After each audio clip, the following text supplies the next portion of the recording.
नांदेडच्या अर्धापूर तालुक्यात वादळी वाऱ्यासह गारपीट झाली आहे। घरावरील पत्रे उडालेले आहेत, त्याचबरोबर शेती पिकांचं प्रचंड प्रमाणात नुकसान झालेलं आहे। नांदेडच्या अर्धापूर, हिमायतनगर, हदगाव या भागात अचानकपणे आलेल्या वादळी वाऱ्यासह अवकाळी पावसामुळे शेतकऱ्यांचं प्रचंड प्रमाणात नुकसान झालंय। पावसासोबत गारपीट झाल्यानं केळी पिकाला याचा मोठा फटका बसलाय।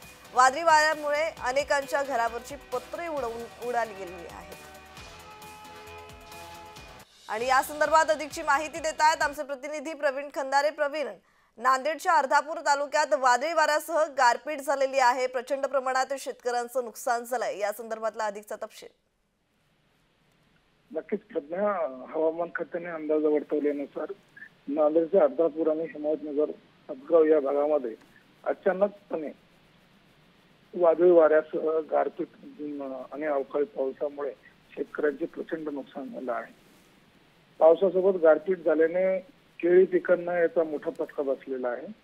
त्यात वादळी वाऱ्यामुळे अनेकांच्या घरावरची पत्रे सुद्धा उडून गेली आणि यामध्ये शेतकऱ्यांचं मोठं नुकसान झालेलं आहे। प्रज्ञा जी, धन्यवाद प्रवीण, तुम्ही दिलेल्या माहितीसाठी।